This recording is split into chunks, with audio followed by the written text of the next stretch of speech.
Hello friends, अक्षरम channel पर हूँ એટલે રહી આપ સર્વે વિદ્યાર્થી મિત્રોનું અભિવાદન કરું છું। મિત્રો, આપણે શીખી રહ્યા છે એક્ટિવ અને પેસિવ વોઇસ, કર્તરી અને કર્મણી રચના। છેલ્લા વિડીયોમાં આપણે સિમ્પલ પ્રેઝન્ટ ટેન્સ એનું એક્ટિવ અને પેસિવમાં રૂપાંતર કઈ રીતે થાય એના વિશેની માહિતી મેળવી। હવે મિત્રો, આપણે જઈ રહ્યા છીએ સિમ્પલ પાસ્ટ ટેન્સ પર। તો સિમ્પલ પાસ્ટ ટેન્સ કઈ રીતે બને છે, પહેલાં એના એફર્મેટિવ સેન્ટેન્સીસ કઈ રીતના છે એનો ઊંડાણપૂર્વક અભ્યાસ કરીશું। તો પહેલાં એક્ટિવ એની રચના કઈ રીતે છે તો જોઈ લઈશું। સૌપ્રથમ સબ્જેક્ટ આવે છે, પછી વર્બ છે, પછી ઓબ્જેક્ટ આવે છે, અધર વર્ડ્સ, દેન ફૂલ સ્ટોપ, એમ આપણે વાક્ય પૂરું કરીશું। અને આ જ વાક્યને પેસિવમાં રૂપાંતર કરતી વખતે સૌપ્રથમ યાદ રાખવાનું છે કે પેસિવ એ કર્મણી રચના છે, એટલે એમાં કર્તાના સ્થાન પર ઓબ્જેક્ટ આવી જશે। ત્યારબાદ ટુ બીના રૂપો ફોલો કરવા પડશે, ટુ બીના રૂપો પછી પાસ્ટ પાર્ટિસિપલ મૂકવામાં આવશે, ત્યારબાદ બાય, અને પછી જે આગળ સબ્જેક્ટ હતો એનું ઓબ્જેક્ટ મૂકી અને વાક્ય આપણે પૂર્ણ કરીશું। તો મિત્રો, અહીંયા આપણે એફર્મેટિવ સેન્ટેન્સીસ જે છે એને સમજવાનો પ્રયત્ન કરીશું। તો સૌપ્રથમ અહીંયા વાક્ય છે એક્ટિવ વોઇસમાં, I wrote an email yesterday. તો મિત્રો, એનું પેસિવમાં રૂપાંતર આપણે જોઈએ કઈ રીતે થાય છે। તો અહીંયા છે એન ઈમેલ ઓબ્જેક્ટ છે, એને સૌપ્રથમ કર્તાના સ્થાન પર લાવી દીધું, ત્યારબાદ ટુ બીના રૂપો ફોલો થવાનું છે। તો એન ઈમેલ સિંગ્યુલર ફોર્મ છે એટલે વોઝ આવશે, ત્યારબાદ રાઇટ, રોટ અને પાસ્ટ પાર્ટિસિપલ રિટર્ન છે તો રિટર્ન મૂકો, ઇઝન્ટ તરીકે બાયનો ઉપયોગ કરીશું, ત્યારબાદ જે સબ્જેક્ટ હતો એનું વર્બ એનું ઓબ્જેક્ટ થઈ જશે મી, અને પછી યસ્ટરડે જે સ્થાને છે ત્યાં ત્યાં રહેવા દો, અને એ રીતે વાક્યને પૂર્ણ કરી આખું વાક્ય બનાવીશું। આખું વાક્ય થશે an email was return by me yesterday. તો મિત્રો, અહીંયા સેકન્ડ સેન્ટેન્સ આપણે એ જ પ્રમાણે જોઈએ। એક્ટિવમાં છે you bought a robot last year, એનું પેસિવમાં રૂપાંતર કે a robot was bought by you last year. Sentence number third છે એક્ટિવમાં હી ઇન્વાઇટેડ મી, અહીંયા ત્રણ પદ છે, હી, ઇન્વાઇટેડ અને મી। હી સબ્જેક્ટ છે, ઇન્વાઇટેડ વર્બ છે અને મી ઓબ્જેક્ટ છે।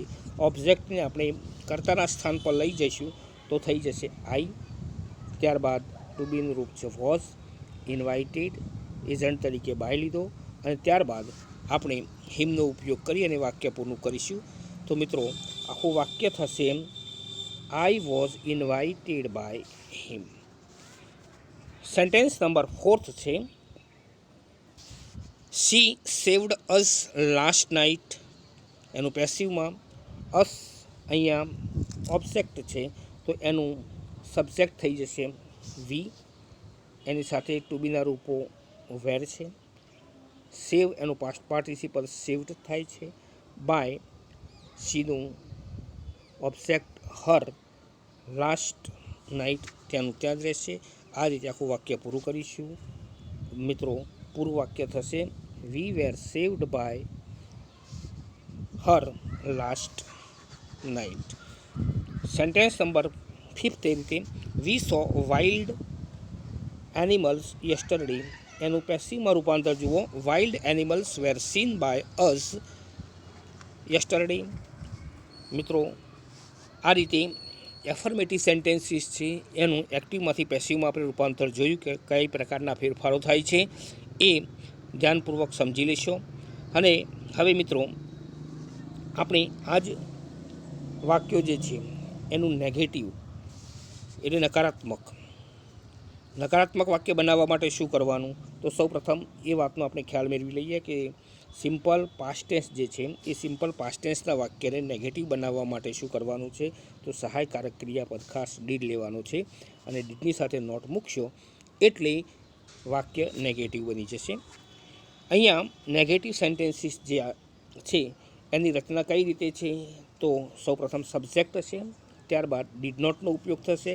ડીડ નોટ આવશે એટલે એની સાથે મેઇન વર્બ આવશે અને મેઇન વર્બ પછી ઓબ્જેક્ટ મૂકીશું, અધર વર્ડ્સ મૂકીશું, ફૂલ સ્ટોપ મૂકી વાક્ય પૂર્ણ કરીશું.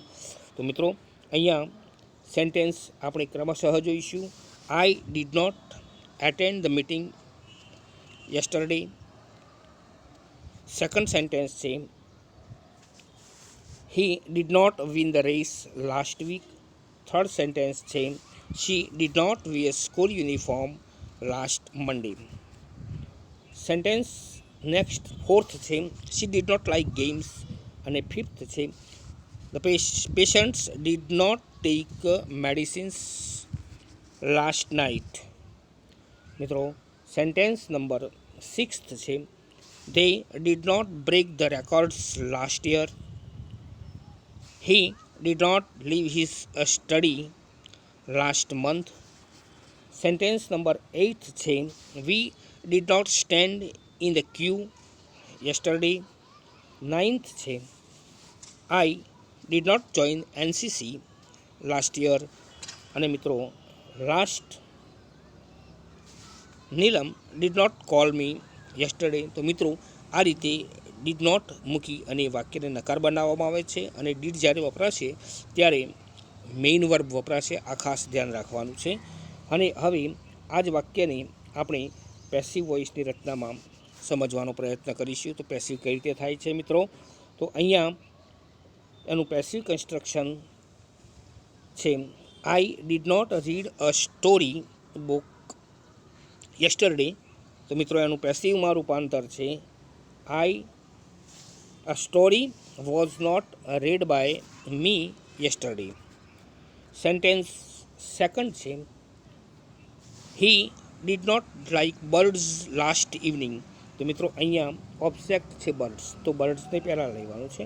બર્ડ્સ એની સાથે ટુ બીનું રૂપ વપરાશે વેર અને નોટ મૂક્યો એટલે નકાર થઈ ગયો. લાઇકનું પાસ્ટ પાર્ટિસિપલ લાઇકડ, એજન્ટ તરીકે બાય લઈ અને આગળ જે હી છે એનું ઓબ્જેક્ટ થશે હિમ લાસ્ટ ઇવનિંગ. મિત્રો ફૂલ સેન્ટેન્સ છે એનું birds were not liked by him last evening. Sentence third છે she did not receive messages yesterday. તો આની અંદર ઓબ્જેક્ટ છે મેસેજીસ, તો મેસેજીસ એનો પહેલાં લઈશું. મેસેજીસ બહુવચન છે એટલે were not received by her yesterday. Sentence number 4th છે you did not attend the function last night. મિત્રો અહીંયા ઓબ્જેક્ટ છે ફંક્શન, તો પેસિવમાં ફંક્શનને પહેલાં લાવીશું. તો function was not attended by you last night. પૂરું વાક્ય છે મિત્રો function was not attended by you last night. Sentence number 5th છે we did not save the children yesterday. તો મિત્રો એનું પેસિવમાં ચિલ્ડ્રન અહીંયા ઓબ્જેક્ટ છે એટલે ઓબ્જેક્ટની પહેલાં લઈશું. ધ ચિલ્ડ્રન એ બહુવચન છે એટલે were not saved by us yesterday. પૂરું વાક્ય બનશે the children were not saved by us yesterday. હવે મિત્રો ઉપરના વાક્યો જે નેગેટિવ છે એનું પેસિવમાં રૂપાંતર આપણે જોયું. હવે આ જ વાક્યો પાસ્ટ ટેન્સમાં ઇન્ટ્રોગેટિવ કઈ રીતે બને છે. ઇન્ટ્રોગેટિવ એટલે પ્રશ્નાર્થ વાક્યો. તો પ્રશ્નાર્થ વાક્ય કઈ રીતે બને છે પહેલી એની માહિતી આપણે પ્રાપ્ત કરી લઈશું, ત્યારબાદ એને પેસિવમાં ફેરવવાનો પ્રયત્ન કરીશું. તો મિત્રો અહીંયા સિમ્પલ પાસ્ટ ટેન્સ જે છે એમાં પ્રશ્નાર્થ વાક્યની શરૂઆત હેલ્પિંગ વર્બ કયું છે? તો હેલ્પિંગ વર્બ ડીડ એનાથી થાય છે. તો ઇન્ટ્રોગેટિવ કન્સ્ટ્રક્શન મિત્રો નીચે પ્રમાણે છે. એનું એક્ટિવ એમાં રૂપાંતર કરીએ તો ડીડ સૌપ્રથમ વાક્યની શરૂઆતમાં આવશે, ત્યારબાદ સબ્જેક્ટ આવશે, સબ્જેક્ટ પછી વર્બ આવશે, વર્બ પછી ઓબ્જેક્ટ આવશે, માર્ક ઓફ ક્વેશ્ચન આવશે અને વાક્ય પૂરું થશે. મિત્રો એ જ રીતે પેસિવ કન્સ્ટ્રક્શન જે છે એ પેસિવ કન્સ્ટ્રક્શનમાં ડીડથી એક્ટિવની શરૂઆત થઈ હોય તો ટુ બીનું રૂપ લેવાનું છે. એમાં છે ટુ બીના ભૂતકાળના વોઝ વેર. ઓબ્જેક્ટ લઈશું, ત્યારબાદ પાસ્ટ પાર્ટિસિપલ લઈશું, પછી બાય લઈશું અને સબ્જેક્ટનું ઓબ્જેક્ટ લઈ છેલ્લે માર્ક ઓફ ક્વેશ્ચન મૂકી અને વાક્ય પૂર્ણ કરીશું. તો મિત્રો અહીંયા આપણે કેટલાક એક્ટિવના પેસિવમાં વાક્યો રૂપાંતર કઈ રીતે થાય છે એ જોતા જઈશું. સેન્ટેન્સ નંબર ફર્સ્ટ છે, did you buy a new house last year. તો મિત્રો અહીંયા હવે સૌ પ્રથમ લેવાનું તો છે ઓબ્જેક્ટ જ. તો ઓબ્જેક્ટ કયું છે નક્કી કરી લો. તો અ ન્યૂ હાઉસ ઓબ્જેક્ટ છે. તો એ ન્યૂ હાઉસની સાથે ટુ બીનું રૂપ કયું વપરાશે? તો વોઝ વપરાશે. તો મિત્રો પહેલાં વોઝ મૂકીશું. વાક્યની શરૂઆતમાં વોઝ આવશે, ત્યારબાદ ઓબ્જેક્ટ અ ન્યૂ હાઉસ, ત્યારબાદ પાસ્ટ પાર્ટિસિપલ આવશે. પાસ્ટ પાર્ટિસિપલ પર એજન્ટ તરીકે બાયનો ઉપયોગ થશે અને ત્યારબાદ જે સબ્જેક્ટ છે એનું ઓબ્જેક્ટ યુ મૂક્યું અને પછી અંતે લાસ્ટ યર એમનું એમ રહેશે. તો મિત્રો આખું પૂરું વાક્ય બનશે, was a new house bought by you last year. મિત્રો અહીંયા સેકન્ડ નંબરનું સેન્ટેન્સ જુઓ, did he drive a car yesterday. તો અહીંયા પણ ઓબ્જેક્ટ શોધી કાઢો. તો કયું છે? A car. તો કારની સાથે વોઝ વપરાશે, એ પ્રશ્નાર્થ છે માટે અહીંયા વોઝથી શરૂ થશે. Was a car driven by him yesterday. તો મિત્રો અહીંયા સેન્ટેન્સ નંબર થર્ડ ઉપર નજર કરીએ, did we watch online programmes. તો આની અંદર ઓબ્જેક્ટ કયું છે? તો ઓબ્જેક્ટ છે મિત્રો ઓનલાઈન પ્રોગ્રામ્સ. તો બહુવચન છે એટલે વેરથી શરૂ થશે, were online programmes watched by us. મિત્રો એ જ રીતે સેન્ટેન્સ નંબર ફોર્થ છે, did she collect flowers from here. તો અહીંયા ઓબ્જેક્ટ શોધી કાઢો. વર્બ પછી આવ્યું ફ્લાવર્સ. તો ફ્લાવર્સ ઓબ્જેક્ટ છે, ફ્લાવર્સને અહીંયા સૌ પ્રથમ લઈશું, પણ એની સાથે ટુ બીનું રૂપ છે બહુવચનમાં વેર, એટલે were flowers.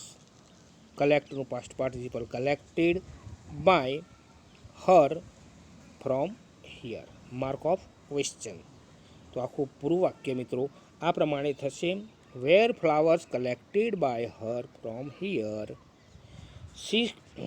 Sentence number fifth છે, did I push you yesterday. તો મિત્રો અહીંયા ઓબ્જેક્ટ છે યુ, એને પહેલાં લેવાનું છે એટલે યુની સાથે વેર વપરાય. તો વેર you pushed by me yesterday. હવે મિત્રો અહીંયા ઇન્ટ્રોગેટિવ સેન્ટેન્સીસ જે છે એનો આપણે અભ્યાસ કર્યો કે ઇન્ટ્રોગેટિવ સેન્ટેન્સીસને પેસિવમાં રૂપાંતર કરતી વખતે કયા કયા ફેરફારો થાય છે. હવે આપણે જવાના છીએ WH પ્રકારના જે પ્રશ્નો જે છે એ પ્રશ્નો જે કઈ રીતે બને છે, કયો પ્રશ્ન બનાવવાથી શું નીકળી જાય છે અને કયા ફેરફારો થાય છે એના વિશેની માહિતી મેળવીશું. તો WHથી જે શરૂ થાય છે એમાં સૌ પ્રથમ આપણે હુનો અભ્યાસ કરવાના છીએ. તો હુ એટલે કોણ. આ પહેલાં મિત્રો સમજી લો કે કોણ કહીએ છીએ ત્યાં સબ્જેક્ટ નથી, એટલે આપણે by me, by you, by her, by him, by us મૂકતા હતા. એની જગ્યાએ હવે હુનું જે કર્મ છે એ હુનું કર્મ મૂકીને પેસિવ કરવું પડશે. એટલે મિત્રો અહીંયા થઈ જશે પેસિવ રચનામાં હુનું હુમ અને એની સાથે બાય, એટલે by whom plus to be plus object plus past participle plus mark of question મૂકી અને આપણે પેસિવ રચનાને પૂર્ણ કરીશું. તો મિત્રો આપણે એક્ટિવમાંથી પેસિવમાં કઈ રીતે જવાય છે WH પ્રકારના પ્રશ્નોમાં સૌપ્રથમ હુથી શરૂઆત કરીશું કે who told a story in the prayer. મિત્રો અહીંયા આખું વાક્ય જે છે એમાં સૌપ્રથમ આપણે લઈશું by whom was a story told in the prayer yesterday. અહીંયા મિત્રો સેકન્ડ નંબરના વાક્યને આપણે સમજવાનો પ્રયત્ન કરીએ કે who painted this picture on the wall. તો આની અંદર પણ ઓબ્જેક્ટ તો અગત્યનું જ છે. ઓબ્જેક્ટ કયું છે? This picture. હવે બાય મી, બાય યુ આપણે પાછળ લેતા હતા એ અહીંયા આગળ હુ છે એટલે હુનું ઓબ્જેક્ટ શરૂઆતમાં મૂકી દેવાનું છે એટલે બાય હોમ થઈ જશે. ત્યારબાદ આપણે ઓબ્જેક્ટ લેવાનું છે. ધીસ પિક્ચર, તો ધીસ પિક્ચરની સાથે ટુ બીનું રૂપ છે વોઝ, તો ધીસ પિક્ચર એની સાથે વોઝ લીધો. તો by whom was this picture, પેઇન્ટનું past participle painted on the wall. હવે પૂરા વાક્યને સમજવાનો પ્રયત્ન કરીશું કે by whom was this picture painted on the wall, mark of question, વાક્ય પૂરું. નેક્સ્ટ સેન્ટેન્સ છે who wrote these words last Monday. તો અહીંયા હુનું ઓબ્જેક્ટ થઈ જશે બાય હુમ, પછી વર્ડ્સ એ ઓબ્જેક્ટ છે તો બહુવચનમાં છે એટલે વેર લેવાશે. Were this words return last Monday, mark of question. તો પૂરું વાક્ય આ રીતે બનશે કે by whom were these words return last Monday. એ જ રીતે વાક્ય ફોર્થ જે છે હુ હેલ્પડ મી યસ્ટરડે. તો by whom was I helped yesterday.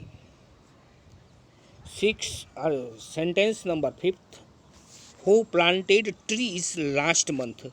મિત્રો અહીંયા ઓબ્જેક્ટ છે ટ્રીઝ, એને પહેલાં લેવાનું છે પણ એ પહેલો હુનું બાય હુમ બનાવ્યું, પછી ટ્રીઝ બહુવચન છે એટલે were trees planted last month.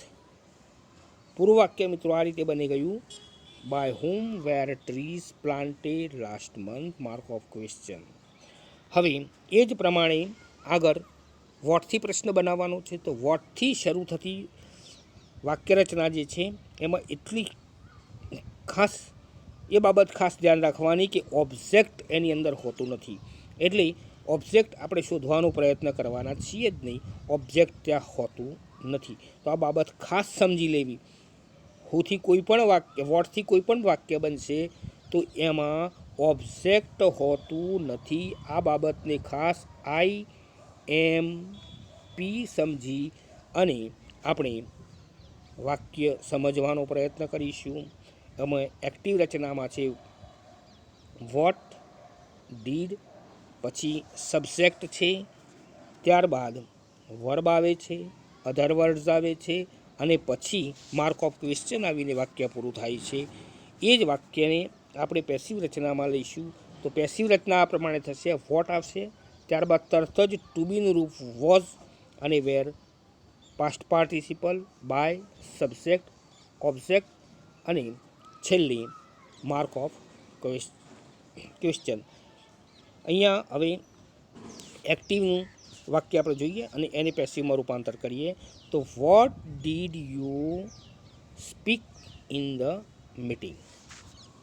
તો મિત્રો આ વાક્ય જે છે એને પેસિવમાં રૂપાંતર કરીશું. અહીંયા PASSIVE છે પેસિવ.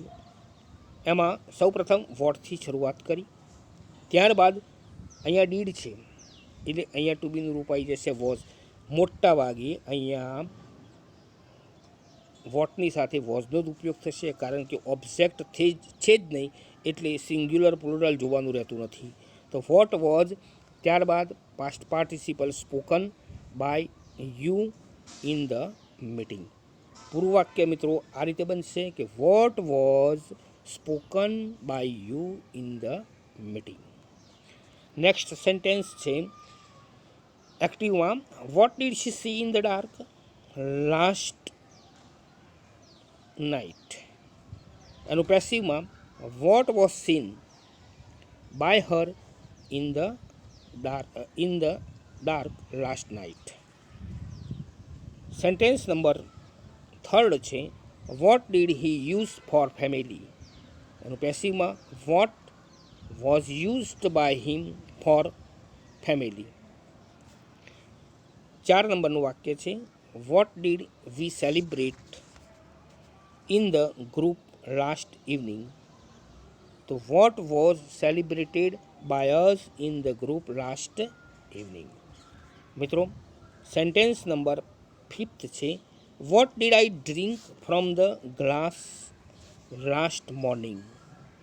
એનું પેસિવમાં what was drunk by me from the glass last morning mark of question. હવે અહીંયા એ જ રીતે વેન છે, WHEN, વેન એટલે ક્યારે, તો આ સમય બતાવે છે એટલે સમય નીકળી જશે. આની અંદર કર્મ એટલે કે ઓબ્જેક્ટ એની હયાતી છે, ઓબ્જેક્ટ આમાં આવશે જ. એટલે વાક્ય રચના પહેલાં જોઈશું કે when did he play games, તો આ એક્ટિવ રચના છે મિત્રો.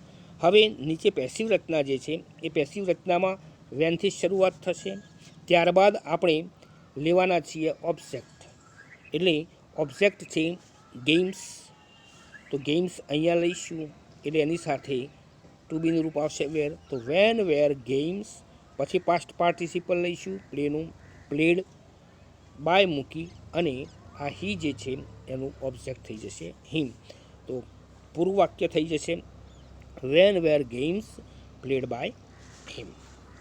નેક્સ્ટ સેન્ટેન્સ છે એક્ટિવમાં કે when did she sell her house, તો એનું પેસિવમાં છે when was her house sold by her. Next એક્ટિવમાં when did you send messages, તો અહીંયા મિત્રો મેસેજીસ છે એ ઓબ્જેક્ટ છે, એની સાથે ટુ બીનું રૂપ વેર વપરાશે, વેન ત્યાંનો ત્યાં છે કે વેન વેર મેસેજીસ, સેન્ડનું past participle send by you. હવે આગળનું વાક્ય when did I get prizes, તો વેન વેર પ્રાઇઝીસ, ગેટનું past participle got by me. એ જ રીતે નેક્સ્ટ સેન્ટેન્સ છે what did we leave, when did we leave this town, તો મિત્રો અહીંયા વેનથી શરૂઆત થયું, ધીસ ટાઉન છે એની સાથે વોઝ, તો વેન વોઝ ધીસ ટાઉન, લીવનું પાસ્ટ પાર્ટિસિપલ છે લેફ્ટ બાય અસ. પૂરું વાક્ય બનશે when was this town left by us mark of question. હવે મિત્રો નેક્સ્ટ સેન્ટેન્સ એમાં વેરથી શરૂઆત છે, વેર એટલે ક્યાં, એ સ્થળ બતાવે છે એટલે સ્થળમાં પણ આપણે એટલું યાદ રાખીશું કે એમાં ઓબ્જેક્ટની હયાતી હોય છે. એટલે અહીંયા મિત્રો વેર ડીડ હી ઇટ યસ્ટરડે, તો એનું પેસિવમાં રૂપાંતર કરતી વખતે વેર વોઝ, અહીંયા ઓબ્જેક્ટ નથી એટલે where was eaten by him yesterday. અહીંયા where did he put a mobile yesterday, તો મિત્રો અહીંયા where did he put a mobile yesterday, એની અંદર ઓબ્જેક્ટ છે અ મોબાઈલ, ઓબ્જેક્ટ છે એટલે એને પેસિવમાં રૂપાંતર કરતી વખતે આપણે મોબાઈલને આગળ લાવવાના છીએ, એને કર્તાના સ્થાન પર લાવીશું એટલે એમાં ટુ બીનું રૂપ વપરાશે વોઝ, વેર ત્યાંને ત્યાં જ રહેશે, વેર વોઝ અ મોબાઈલ, પુટનું પાસ્ટ પાર્ટિસિપલ છે પુટ, બાય હિમ યસ્ટરડે. મિત્રો પૂરું વાક્ય બની જશે where was a mobile put by him yesterday mark of question, વાક્ય પૂરું. Where did she write exercises last Sunday, એનું પેસિવમાં રૂપાંતર કરતી વખતે હવે જુઓ એક્સરસાઇઝીસ એ ઓબ્જેક્ટ છે એને પહેલાં લેવાનું છે, તેની સાથે વપરાશે વેર, તો where were exercises written by her last Sunday. પૂરા વાક્યની અંદર અહીંયા એક્ટિવમાં જોઈશું તો હવે વાયનો ઉપયોગ કરી અને એક્ટિવની રચના છે એને પેસિવમાં રૂપાંતર કરતી વખતે આપણે એ ધ્યાન રાખવાની છે કે વાયની અંદર પણ ઓબ્જેક્ટ હયાત હોય છે. એટલે એ વાક્ય કઈ રીતે બને છે તો અહીંયા જોઈ લઈશું. Why did you meet my class teacher yesterday. હવે એને પેસિવમાં રૂપાંતર કરતી વખતે વાય વોઝ, પછી ઓબ્જેક્ટ છે માય ક્લાસ ટીચર, તો અહીંયા આપણે માય ક્લાસ ટીચર લઈશું, ત્યારબાદ મીટનું પાસ્ટ પાર્ટિસિપલ મેટ, પછી બાય લઈ અને યુ એનો ઓબ્જેક્ટ યુ મૂકી અને યસ્ટરડેને ત્યાં જ રહેવા દઈશું. આખું પૂરું વાક્ય મિત્રો આ રીતે બની જશે કે why was my class teacher met by you yesterday. હવે એક્ટિવની રચનામાં અહીંયા જોઈએ કે why did he invite me last evening, તો એનું પેસિવમાં રૂપાંતર વાય વોઝ મી છે ઓબ્જેક્ટ એટલે એનો આઈ થઈ ગયો, invited by him last evening. મિત્રો અહીંયા I decorated the class with balloons yesterday. She paid bill last month. તો અહીંયા આપેલા વાક્યો જે છે હવે તમારી પ્રેક્ટિસ માટે છે, તો આ વાક્યો બરાબર સમજી લેશો અને આપણી નોંધ પોથીમાં એટલે નોટબુકમાં એને નોંધ કરી લેશો, વાક્યો બનાવશો, ટ્રાય કરશો અને જો એની અંદર ન આવે તો મને કોમેન્ટ બોક્સમાં લખીને જણાવશો, જેથી કરીને હું આપ સુધી ગાઈડલાઈન પહોંચાડી શકું. હવે અહીંયા મિત્રો આગળ વાક્યો છે. She paid food bill last month. He saw a snake in the garden yesterday. We did not know that child. Ronak did not write classwork last Monday. Did you win the quiz yesterday? Next, did he leave the place last night? Did she sell vegetables yesterday? Who caught butterflies yesterday? Next, who collected flowers from the garden? Who gave this pen yesterday? Next sentence છે, what did he sell yesterday?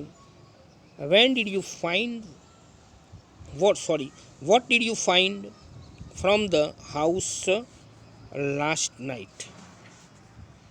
તો મિત્રો અહીંયા આપેલા વાક્યો જે છે એ વાક્યોને તમારે પ્રેક્ટિસમાં લેવાના છે, એને લખવાના છે, નોંધ કરવાની છે, કારણ જો પ્રેક્ટિસ ના કરીએ તો આ વિડીયો જોવાનો અથવા તો એને નિહાળવાનો કોઈ અર્થ રહેતો નથી. માત્ર સમય ના બગાડો, પણ આપેલા વાક્યોને પ્રેક્ટિસ કરી અને સતત એની સાથે જોડાયેલા રહો. એ જ થેન્ક યુ વેરી મચ.